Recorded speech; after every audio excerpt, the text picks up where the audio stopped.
Pension बहाल हो।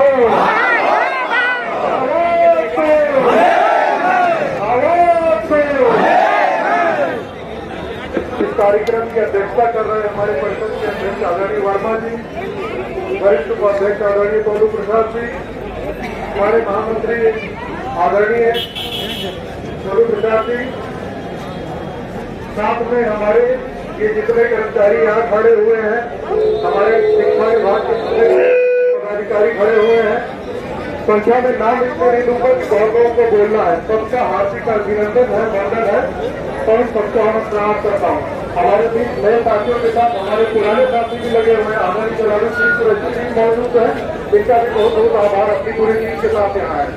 साथियों, आज मुद्दा एक बहुत गंभीर हमारे सामने ये खड़ा हो गया है कि हम लगातार निरंतर प्रयास कर रहे हैं, अनुरोध कर रहे हैं सरकारों से कि हमारी बात सुनी जाए। हम कोई ऐसी चीज की मांग नहीं करते हैं जो कोई नई हो। समझने की बात है, सरकारी कर्मचारियों ने कोई आज नई बात नहीं रखी है कि आपसे नई बात कह रही है। वो अपने पुराने एक व्यवस्था चल रही थी, उसको आपने बंद किया, उसको बहाल करने की बात करती है।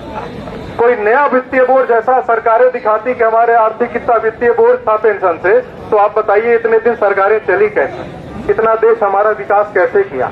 आज ही कोई नई बात नहीं है कि सरकारों पे हम अतिरिक्त वित्तीय बोझ डाल रहे हैं। और कोई भी अगर आपको किसी भी अधिष्ठान को संपादित करना है, तो जो आपके अधीनस्थ कर्मचारी हैं, कोई भी घर चलाना है, तो जो आपके मातहत आपके मैनेजर हैं, नौकर चाकर हैं, सबका आपको वेतन का, उनके भत्तों का, उनके परिवार के कल्याण का ध्यान देना ही होता है। आप देखिए, संविधान में कही जाती है समानता की अधिकार की बात। समानता की अधिकार की बात में क्या है? आपके सामने है कि आप सरकारी कर्मचारियों में ही दो धड़े बना दे रहे हैं, एक पेंशन लेगा, एक पेंशन नहीं लेगा। तो आप तो ये विभेद की खाई हमारे ही बीच पैदा कर दे रहे हैं। हमें अपने भाई हमारे सामने खड़ा होता है, उसका सिर झुक जाता है, महज इसलिए कि उसको ये महसूस होता है ये कुर्सी में बैठा हुआ आदमी तो पेंशन लेगा, हम तो पेंशन विहीन हो गए।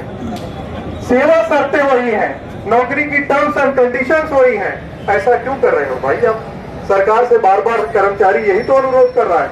और ये विश्वास रखिए कि जैसे जैसे दिन बीत रहे हैं, कर्मचारियों के मन में आक्रोश भी बढ़ता जा रहा है।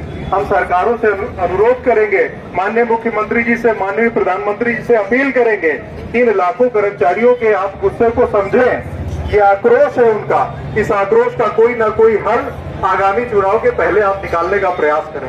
कर्मचारी कोई अगर नई डिमांड करता तो एक अलग बात होती।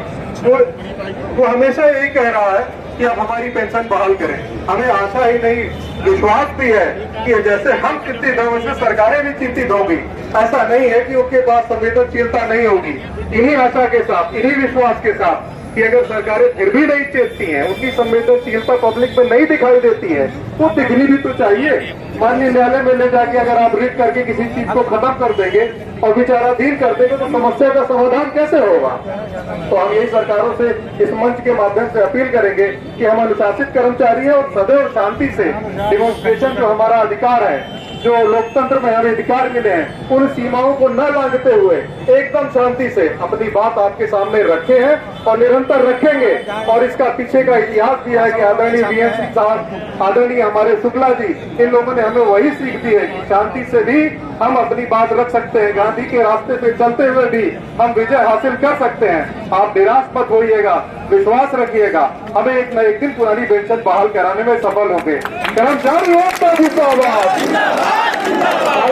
को हमें साथियों, इसी के साथ मैं अपनी वाणी को विराम दूंगा।